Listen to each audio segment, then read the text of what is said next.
Quran-ı Kərimdə mübarək Taha surəsinin 25, 26, 27, 28-ci ayət şərifələrində Uca Rəbbimiz Həzrət Musa əleyhissalama bunları söyləmiş və Həzrət Musa əleyhissalam belə deyərdi. Rəbbi şrəhli sadri, ey mənim Rəbbim, mənim köksümü genişləndir, sinəmi genişləndir. Və yəssir li əmri, mənim işimi asanlaşdır, yüngülləşdir.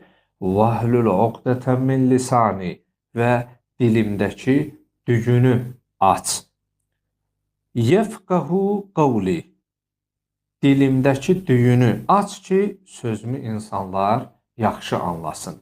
Deməli, buradan biz əgər dərin düşüncə əhli, təfəkkür əhli olmuş olsaq, biz daha mənalı, daha dərin, düşündürücü sözlər danışıb çevrəmizdə olan insanlara daha çox fayda vermə imkanına malikik.